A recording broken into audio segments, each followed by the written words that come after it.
Hello, hello, hello, and welcome to a very special edition of EW's Quick Drag Twitter Spaces. We are breaking from our usual late night time slot to bring you a bright and early, well, I guess at least for drag queens, a bright and early announcement from two of the leading women of the literary world. Yes, we have the businesswoman special on the menu today.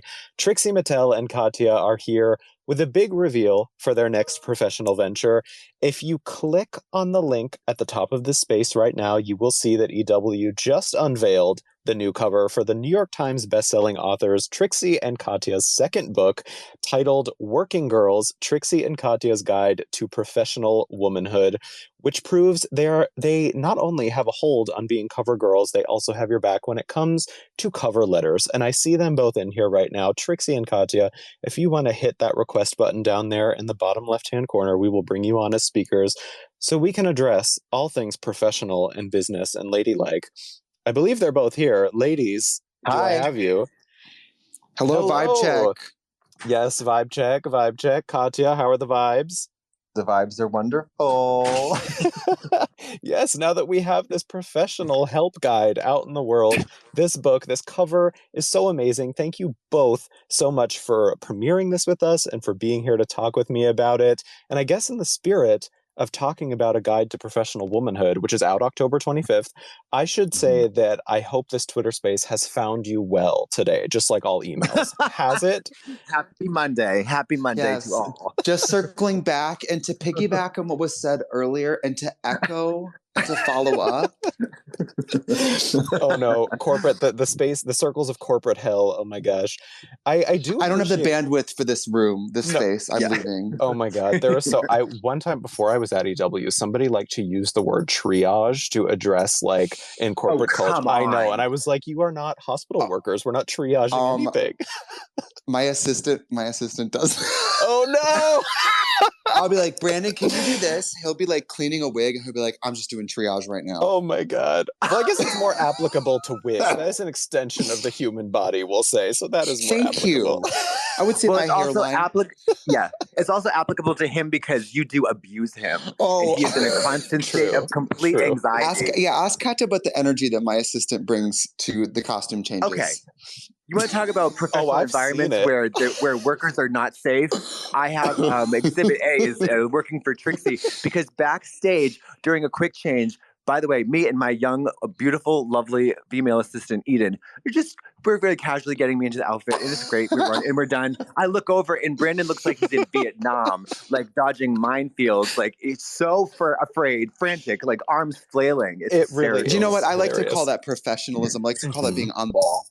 Yes. On the ball? But we're still going with the terms, yes. Ball. No, shout out to Brandon, truly. Like, I remember at Trixie when I came to visit you backstage at the show to do that article when you were in Pittsburgh, Brandon was like, on it. It was very impressive. So your professionalness. Yes, behind every great woman, there is another great woman. Yes, her name is Brandon. Shout out to Brandon. Now, Trixie, I do appreciate that you were able to pull yourself away from the Drag Race Sweden judging table to do this interview. So how is that set running so far? Oh, thank you. Well, we've signed an NDA, and they wanted a native speaker, so it was important for me to, I stepped down from the board at IKEA, and I got, I went over and I just sat down, I put on my crown of flowers, and I just went for it. Oh God, yes, midsummer realness. Yes. Now, and in the premiere episode, I will be jumping off the mountain, and someone will be melting. I can't wait to see it. Honestly, after this day, Joey, Katya and I have, 6 days in drag, Katya? So that's not even a joke. Yeah, well, yes, you're on tour right now. I do want to mention before we talk about the book, you are on your first joint tour together, traveling the country. So shout out to that tour. Shout out to the tour. Shout out to the tour. Shout out to that tour. Yes, shout out to the tour itself. Now let's talk about this book that is available for pre-order now at the link above. Everybody can go click in the article that we just published. There's a pre-order link there. It is out October 25th. The cover, it is two hot mama CEOs. Tell me about the inspiration for this cover image and what you wanted the cover image to sort of communicate to people who are seeking professional guidance. Oh, that's easy. It's just we wanted to communicate the simple fact that we have a head for business and a bod for sin. And we have an account with stockimages.com. Yes, and we are registered on Getty Images. Yes. I will say the cover is listen, I love our cover. Part of why I love it is because it is giving kind of go girl give us nothing, like corporate PowerPoint. Like it's not giving exactly fake book in a movie on Lifetime. Oh my gosh. It looks like on Drag Race when they have them do a fake book. It looks like that. Memoirs of a Geisha. But you know what? All book art looks kind of lame until it's on a book, if we're being honest. It's just a picture until it's on a book. Shout out to the lovely designers at Plume, by the way. Thank you so much. Can we just shout out the book cover itself since we're shouting out tours? Shout out to the book cover. Yeah, I love shouting out people who are shouting out things that are not people. That's great. Yes, we're shouting out a lot of things. I got to say, too, we look great. You do. We look great on that cover. Albert Sanchez, who's shot us many times. Albert Sanchez originally shot the Mac Diva Glam RuPaul campaign. Wow. And Dita Von Teese. He knows how to shoot the girls. Mm-hmm. Yeah. Every time he agrees to shoot us again, I can't believe it because I always think it's the last time. I'm always like, he's over it. He's over us. Well, it kind of. He shot the Katya Red Scare campaign. I mean, it kind of looks like to me like, were you looking to any sort of past, like, sort of pop cultural references for this? Because it looks to me like it looks almost like the movie poster for that Jennifer Lopez workplace comedy, Second Act. Were there like any inspirations here? Yes. No, there was a lot of, we went through, actually, it's funny, Wall Street, the movie poster for Wall Street was a big, because the first round of design templates they had to run by us were like, oh God, no, it looks like a teen bop, like a teen Vogue cover or something like that, or like something from the 90s or whatever. Mm-hmm. And I was like, I sent them back, I was like, no. Dark 80s financial drama gritty movies. Yeah. Mm-hmm. And then we kind of settled on this one. I really do love it. It really is a gorgeous image. And the book promises, I know, to have career aptitude tests, which is so funny to me. What kind of questions are you asking in your career aptitude test? And what kind of professional outcomes are there possible for readers to get in your aptitude test? That was my chapter. So it was, things like important stuff, like what kind of bugs do you like? Are you do you see yourself dying by drowning or by fire? Things like Logical, that. Yes. Shout out to Diabetes. What kind of bugs do you like? Shout out to all dragonflies. And shout out to diabetes. Oh no. Shout out to lowering your A1C levels. Yeah. Shout out to pendulum glucose control. So wait a minute. Thank you. Finally, we've said both have learned to be medical professionals clearly while writing this book. Did either of you take the aptitude test in high school, and what were your results? Gay. A full-time profession. I was like that episode of Daria where she takes it and it says that she should be a mortuary worker. Oh my gosh. Yeah, because she has no social skills. That was me.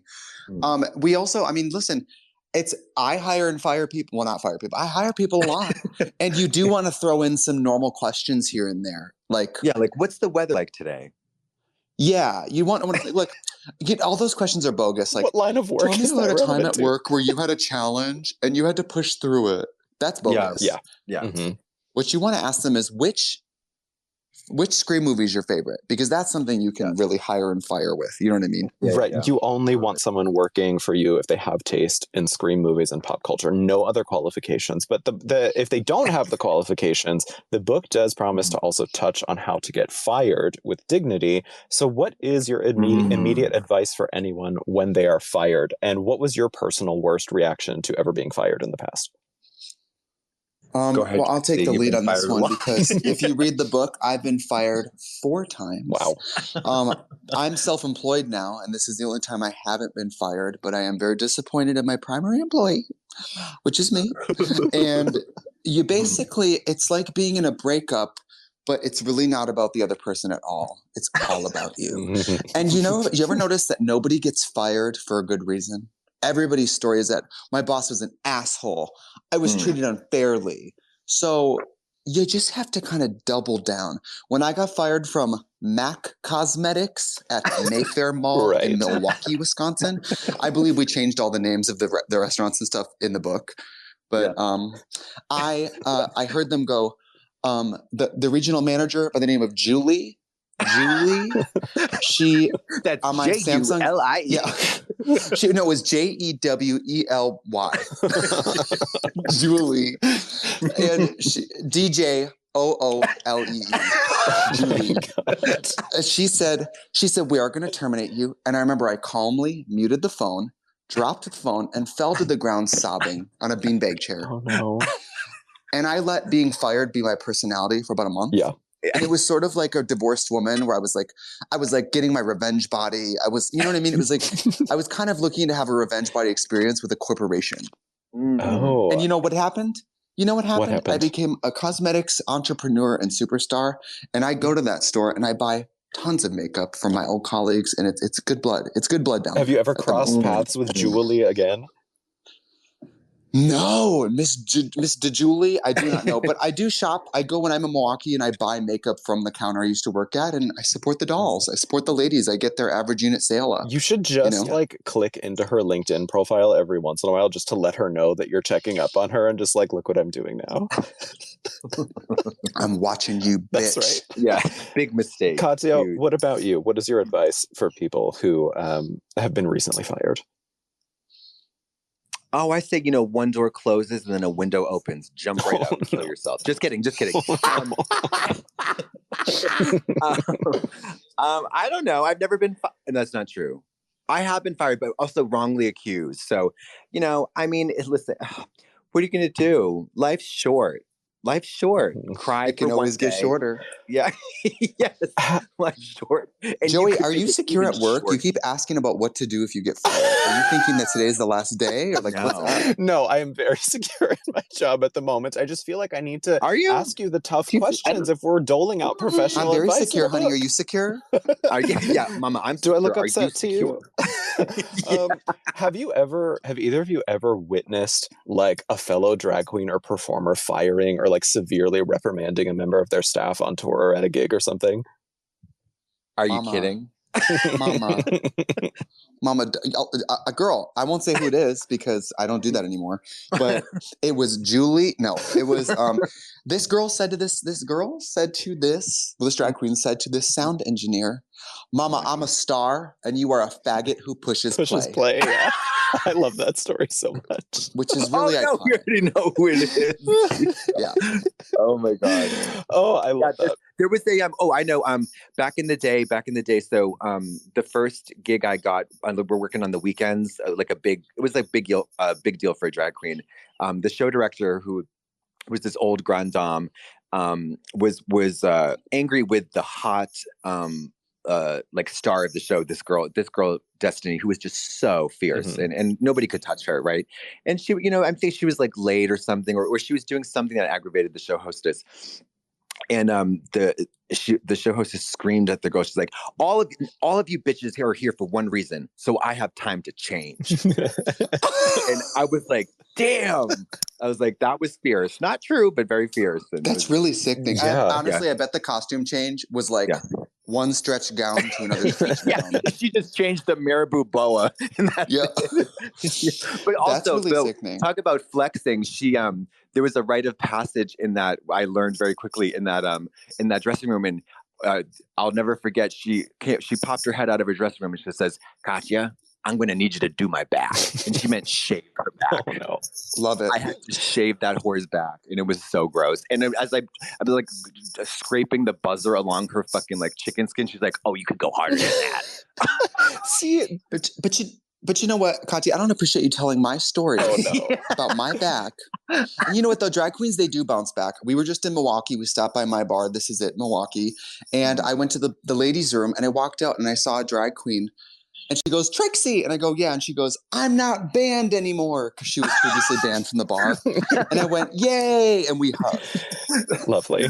Lovely. See, this is all like, when people talk about climbing the corporate ladder, paying your professional dues, these are the kind of stories that I think people need to hear from two professional women. And not to get like too serious, but I do like that this book is about that, like, a lot of us in like the millennial generation were born into this idea of, grow up, college, 9-to-5 job, pay off student loans. And then you don't realize that when you're young, it's just sort of like raising kids to assimilate into a cycle. And we were sold this idea of like work at a 9 to 5 because it's safe. And I like that this book seems to, through like satire and comedy, it seems to like celebrate that professional womanhood does not just mean a standard job in 2022. So do you feel like professional womanhood means something different now than it did like 10 or even 20 years ago? I mean, I do, absolutely. I think one of the things that is just more and more apparent is that college is a fucking scam. Mm-hmm. And like in nowadays, you know, as much as I might be like, you know, have that kind of boomer mentality over like TikTok, what is it? What the hell? Kick a shoe and become a millionaire? I think, well, yes, absolutely. Kick a shoe, kick several shoes and do all that stuff and then become a millionaire and skip fucking college because it's crazy. Mm-hmm. That being said, Katya just spoke at Boston University 2 days ago. My alma mater. No. But you know what I opened with? A long treatise on how what they are doing is a scam and they're getting scammed by BU and it's absolutely true. You know what? On the flip side of the coin, Katya and I have theater and like mixed media art performance degrees, and we do use them. Mm-hmm. Yes, but that is rare. It is very rare, and it took a while. It took more than 10 years for me to get, you know, to the place, which we're lucky. But you know what I mean, though? It's like you're expected. People don't talk about the fact that you know there is the track. You do the next thing, and that's going to college. You get your liberal arts degree, which is basically meaningless, useless. And it's you can graduate from a private university with over $100,000 in debt, and it's just like what the fuck? Mm-hmm. It's crazy. Besides, if you come to our show, you would never know we had professionals.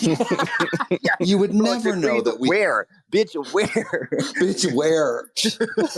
Well, yeah, there are. I mean, yes, I think that is very important to say because I think a lot of people, especially now, like the next generation coming up, are very confused about like there's so many options of things to do, and it's like sometimes it is okay to not necessarily go that safe route. And I like that this book, just looking through some of the list of the chapters and stuff, it seems like you're covering a wide range of things professionally here. It's both satirical and some that seem more serious. And I also like that there are passages on retirement. So I'm wondering, for both of you, what does the ideal retirement look like?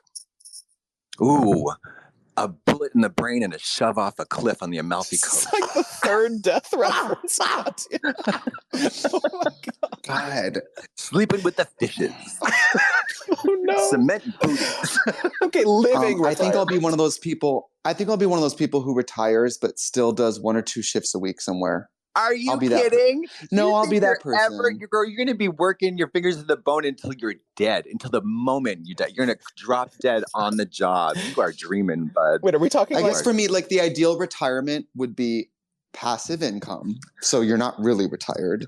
Mm-hmm. And B, I still get to dress up and go perform when I want. Yes, but it's actively not like working while passive income plays in the background. So like greeter at Sam's Club while wearing a wig.